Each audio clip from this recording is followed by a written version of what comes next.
There's a controversial puppy that just made its way to the world recently, and this is because it was cloned from a dog who had died recently in the past 2 weeks. This comes from Sohm Biotech in Korea, which seems to be the only laboratory that is in the business of cloning dogs.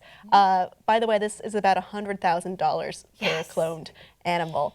So this comes from Dylan. This is the original dog who had been dead for the span of 2 weeks before the miracle puppy, I say miracle in sarcastic quotes, this dog died unexpectedly of a heart attack last June, and DNA was harvested from his muscle tissue to create a new puppy, pretty much, born by surrogate.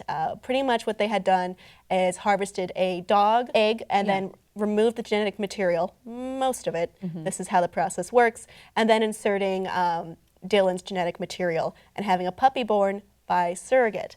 And this is a really interesting process. It's a little controversial, though. Yeah, well, there's, you know, the whole pet cloning thing came about years ago, and they've had some success. And there's a place in Texas. There was a woman here in Los Angeles who had spent, $50,000 on cloning several of her pups. I think it was a cat that was one of the first cloned pets.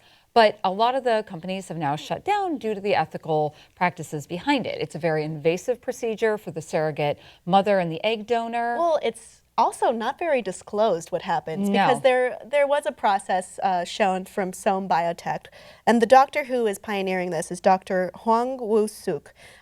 He was actually denounced in 2004 for his research that he said he had cloned the first human embryo, which later turned out to be fabricated.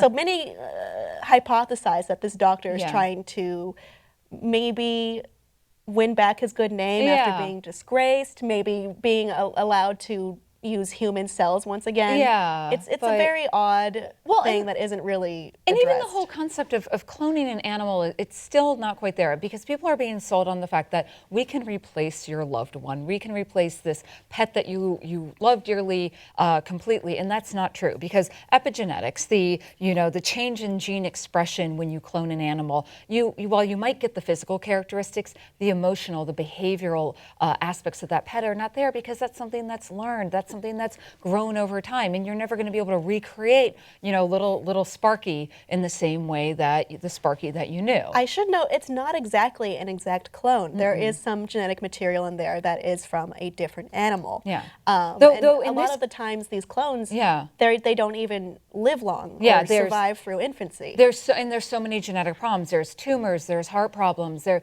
lucky if they live 4 to 5 years. So I mean, think of the trauma you're putting this animal through, the trauma you're putting yourself through. Is it that important that you need to relive with that animal once again, or would maybe just adopting a new animal? I mean, and this is a question I've had to ask myself very recently. In the span of a year, I lost my 2 very important cats, and I've often thought about if I could just clone my cats, would I? And I'm like, no, because I had great lives with Angel and Feats. I don't need to recreate my life with them. I can have a new life with a new cat. There is certainly a moral aspect to this, as opposed to the scientific aspect, which is this is not a true clone, and also there are some serious biological issues that may be faced by these animals, which is, should we be cloning animals when there are many animals in pounds and shelters that are just going to be killed off? Exactly. And they're never going to have that full life. This is also a very expensive procedure, and it's somewhat controversial in the way they do this. In the process of cloning a dog, you need 2 other dogs, one to be the surrogate mother, one to harvest eggs from, and that is, harvested from the ovaries. And it's not really disclosed what happens to these dogs after the procedure or where these dogs are even coming from to begin with, which is something I'd be very curious to know in terms of animal best practices. Are they disposed of when they're done? Is recreating your dog worth another animal's life? Two other animals' lives. Yeah, 2 other, and some people would probably say yes, but is it, I think cloning is an interesting concept, and I definitely think in terms of cloning parts, like cloning a heart, cloning a lung, cloning, things that can help and save lives is something that, we need to go forward and look. But cloning an animal, is that something we as humans really need to do? Morally, I don't think it's the right thing to do. But again, I can't tell people, and no one can tell other people what, oh, you live by my morals. Exactly, and you live by I my agree. conventions. It is their money.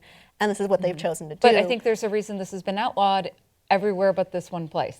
Yeah, I mean, this is actually the only lab in the world that does this as a business. And they claim to have over 600 successful dog clonings under their belts.